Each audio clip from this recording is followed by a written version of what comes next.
So now we're going to pick up where I left off from the loopback setup tutorial to we're going to be setting up Playback, which is going to play some backing tracks for you to play along with, and you'll be able to loop kind of regions that you have set up via markers in Logic, and you'll be able to go to different sections of that loop, that audio loop. So it's pretty neat. We're going to start out by making sure we're at the concert level over here. We're at the concert level, and we're going to add a new software instrument, which is not going to have an input for right now, and that's fine. And I'm going to change the instrument that's loaded in there to be Playback. And then once I have that up, I'm going to pick an audio file, this right here, which is a CAF file, a new format, which has other information encoded in it. And let's take a peek over here real quick and see that we have flex mode. So see if this does it. If I turn sync to on, I then see that I can use flex mode and choose different flex mode types. So slicer is good for rhythms. Polyphonic would be good for multiple notes at the same time, so maybe a piano or something. I don't know about these other two, rhythmic and speed. So what that's going to do is speed up and slow down your loop to keep it in time with MainStage's tempo, or yeah, with its beat clock. So that's pretty nifty. I'm going to say snap to a bar, and I'm going to also say start at the beginning of the marker, not just start whenever it feels like it, or wherever I left off in there. So you can see I have drum 1 labeled here. If I were to come over here, you can see drum 2. And you can jump to different markers using these buttons here, previous and next. But we're not going to interact through this interface. We're going to make our own. So what do we need to do that? We need to go to Layout, and we're going to start by pulling out another waveform. So this is a lot like the loopback example. Just going to make a little room here. Throw that waveform there. I'm going to grab a couple buttons to map. Whoops, I don't know where I went there. Let's make it a little smaller. That's going to be my play button. I'm going to have a stop and the loop on off button. And then I'm going to have a previous marker and a next marker button. That's what those are going to be, all these here. So I'm going to map them. Hopefully this works. MainStage crashed last time I tried this. So play. It's going to be stop, loop, and then previous and next. Alright. Looks good.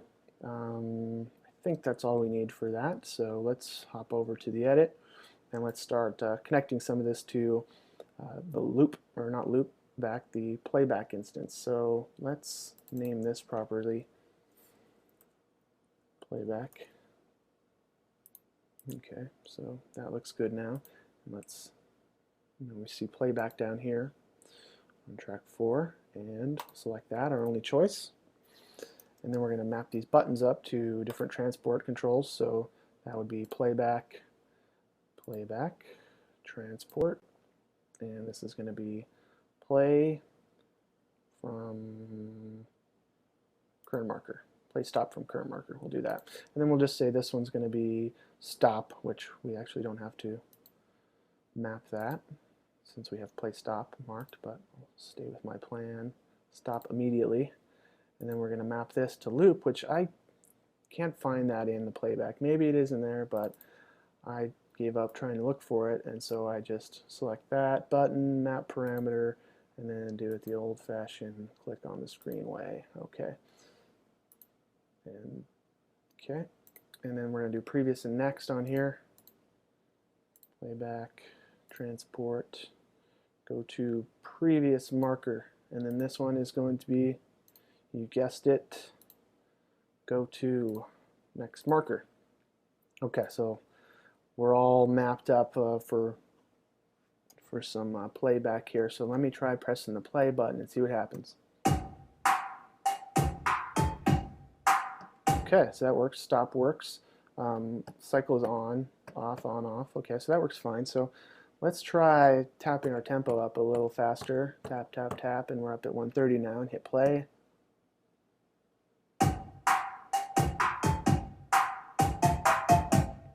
Okay, so that's good.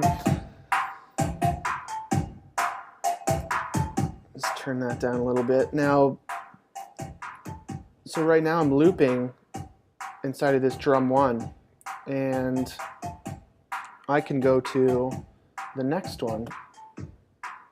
Okay, so that just went to drum 2, and I can go back to the beginning of drum 2. See, so that's snapping to the end of each of these measures here. So I can hit back twice, and I'll go to drum 1. So back. Oh, well, back one more time, sorry. It's kind of hard to go backwards, so we can fix that, although you may not want to be clicking around on stage, but this is a way to also just see what you've got in here. Oop, what's going on here? Try this again. There we go. A little glitchiness there. We'll turn it to single column, and then we will map this to playback. Easy enough. So now you can click here and it'll jump to different bits. So, whoops.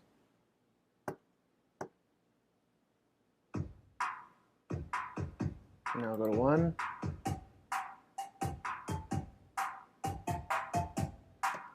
Okay, so you get the idea there. And this makes it kind of flexible if you want to keep jamming on different loops, or if you just want to have all your drum beats in here. Makes it kind of easy. You could also use a drum machine or something too, but this is just as handy if you don't need to tweak anything live inside that loop. So if you want this all working together, like I said, we have this synced. I think I'm missing one thing from here. That's not mapped. Let me map that real quick to the beat count. I think is beat display, beat count. That's it. So there we go. Now I've got my numbers running there. So let's see what happens when we try and use these together. So I'm going to play this beat back, and then I'm going to play some keyboard. I have to be on this patch though, so I'm going to play this. So you can see it waited until we got to here. You know what happens if we change the tempo now? Let's.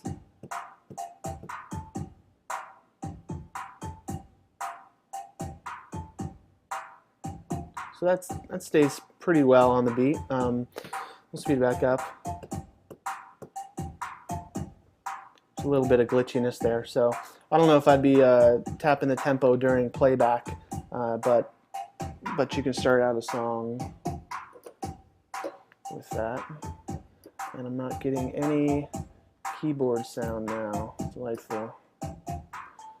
Let's just make sure we've got this set up for input from here. I'm not getting anything again. Okay. You can see a little problem here. Not getting any sound. So let's take a little break and I'll get that working.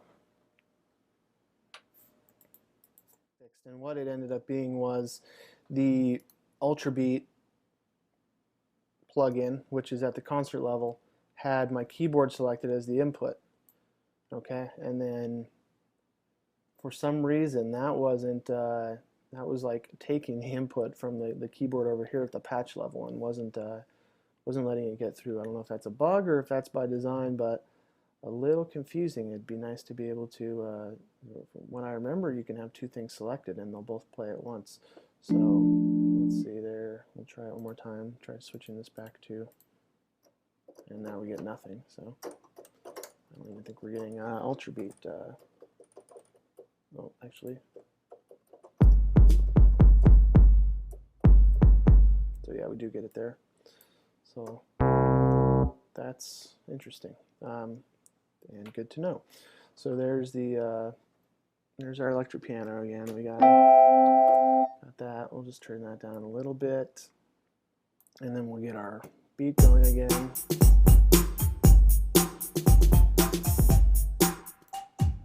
Okay, I had my Ultrabeat going as well. So let's try a little loop here. Like I said, my latency is really bad.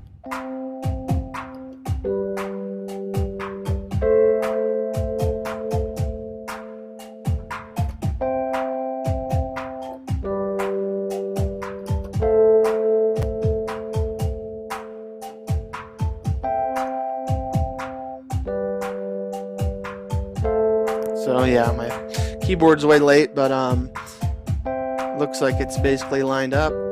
So now I can stop, I can turn off the cycle or stop the beat and bring it back in.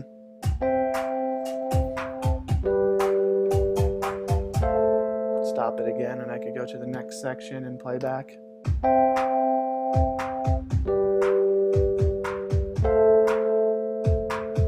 So you can see the possibilities are pretty flexible, pretty amazing. If you're used to working with a set hardware, you could have multiple playback tracks as well, playing back different parts, and that's a idea I had to work with the band that I play in, is to maybe we always don't have a drummer, or we want to practice without our drummer.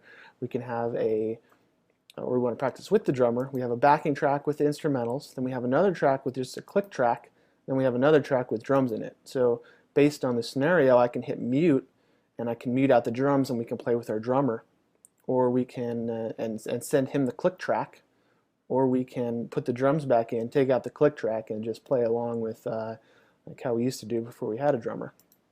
Not that I have a drummer right now, we're just looking for a drummer. So that's one thing that's pretty neat about this, is being able to have different tracks going and being able to mute them and put them through effects and just treat them just like they're another audio track. So that's about it. That's about as far as I've gotten with this. So I'll if I find out anything else it's really cool, I'll be sure to let you know. Thanks for checking out the videos and the website, and come back.